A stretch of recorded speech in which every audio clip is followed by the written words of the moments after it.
Fall is the perfect time for something, something, something. Fairy tale, Drozzelbug. How do you say that? And should've planned this better. Should've planned this better. Should've planned this better. I hope that it works out. Hey fellow fiction fanatics, I'm Chase. Welcome back to my channel. Today I'm going to be doing the Finally Fall book tag. The original video is no longer available, but I did see Bookables do this recently, so I will link her video down below. Alright, let's get into it. Question number 1 says, Fall, the air is crisp and clear. Name a book with a vivid setting. So for that, I'm picking Nevermore, The Trials of Morgan Crow by Jessica Townsend. This book has a fantastic setting. It is so magical and unique, and it's almost like stepping into Wonderland. It's just this unique world that is so cool and so interesting. This is the story of Morgan. She is a cursed child, which means that she is doomed to die on her 11th birthday, but before that can happen, she is whisked away by a man named Jupiter North to the land of Nevermore.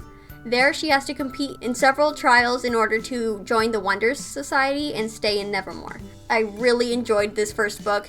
Loved the second one, which features a magical school, and I'm really looking forward to the third one, which I plan to read very soon.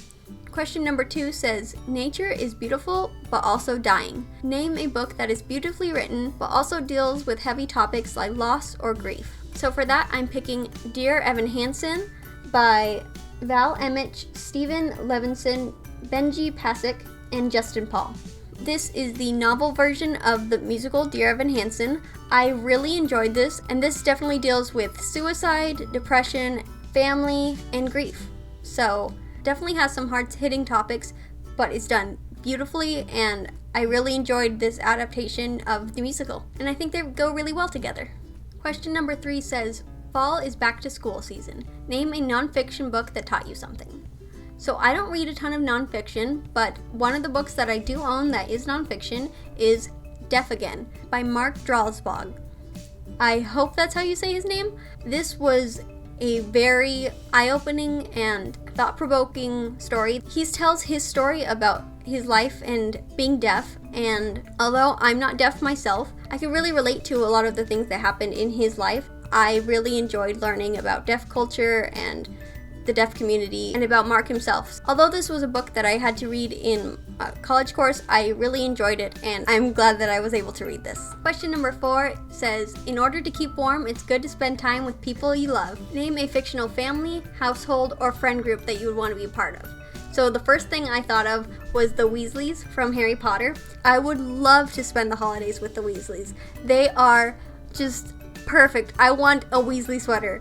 That would be so great. I love the chaos and the love and family unit that is the Weasleys. I would love to join them for any of the holidays. So this is definitely one of my picks for this question, but I couldn't just say the Weasleys because I'm me and I'm indecisive and can't pick just one thing. And I also had to go with everyone in the Heroes of Olympus. I so would want to be with the Seven and Nico and Will and Raina and Tyson and Ella and Grover and Juniper. I just want to be with everyone and hang out and have fun. I would love to be a part of this friend group. I already feel like I am, even though they are fictional. I love them immensely, and I would love to hang out with these characters.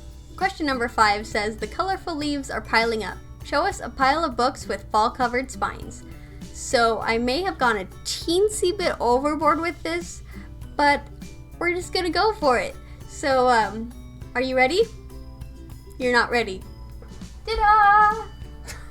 I pretty much just grabbed all the books that were red or orange or yellow, and I'm not going to name all these, but as you can see, it's a beautiful array of fall spines, so there you go. Question number 6 says, Fall is the perfect time for some storytelling by the fireside.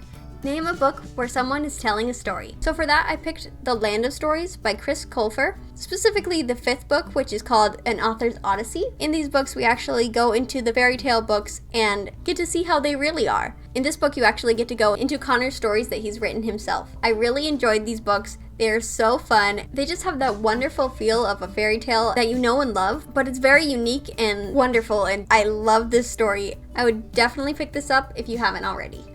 Question number 7 is The Nights Are Getting Darker. Name a dark and creepy read. So, I don't read a ton of creepy, scary books just because I'm a big scaredy cat. I will be the first to admit that, but the book that I thought of is Little Monsters by Kara Thomas. This book gets pretty creepy and pretty dark, and it has definitely a Pretty Little Liars sort of feel, but it wasn't too bad that I couldn't handle it. So let me know in the comments. When it comes to fall and Halloween, do you like more scary, dark, creepy, or do you like spooky, fun fall vibes? I'm definitely over here in the spooky, not scary. If you like spooky stuff, comment down below with the ghost emoji. And if you like scary stuff, comment with a skull. I'd love to see that in the comments down below. And if you like both, how about putting a jack-o'-lantern? Question number 8 is The Days Are Getting Colder. Name a short, heartwarming book that could warm up anyone's cold, rainy day. And for that, I have the perfect book, which is Pumpkinheads by Rainbow Rowell and Faith Erin Hick. I love this book. It is the most fall, perfect book. It just screams fall vibes, and I love it. I just wanted to spend my entire fall in this pumpkin patch, and I would love to go there, try all their sweets, and these characters are just so lovable and fun, and it's such a quick read. It's a graphic novel, and I love it. So definitely pick this up during the fall. It is perfect for this time of year. Question number 9 says, Fall returns every year. Name an old favorite that you'd like to return to soon. So for that, I'm going to pick The Goose Girl by Shannon Hale. This is the book that made me a reader. This is the first book that really just came to life for me, and I loved every minute of it. It just related to these characters and enjoyed the story so much, which is amazing because when I was little, I hated to read. It was a chore to me, and now it's my life. I love reading. I would not be who I am today without this book, and I'm very glad it's in my life. And I really need to reread this because I haven't in a very long time, and I just need to be enraptured by the books of Bayern, and I really want to get to this soon because it deserves a reread. Question number 10 is Fall is the perfect time for cozy reading night. Share some of your favorite cozy reading accessories. I absolutely love bookmarks. I collect bookmarks, so I'm going to share a few of my favorites that have a definite fall theme to them. There you go. If you haven't done this tag already, I tag you to do this video. Fall is definitely my favorite time of year. Let me know what your favorite season is down below in the comments. As always, thanks for watching. Don't forget to like, comment, and subscribe. And don't forget to share the love. I'll see you next time. Bye!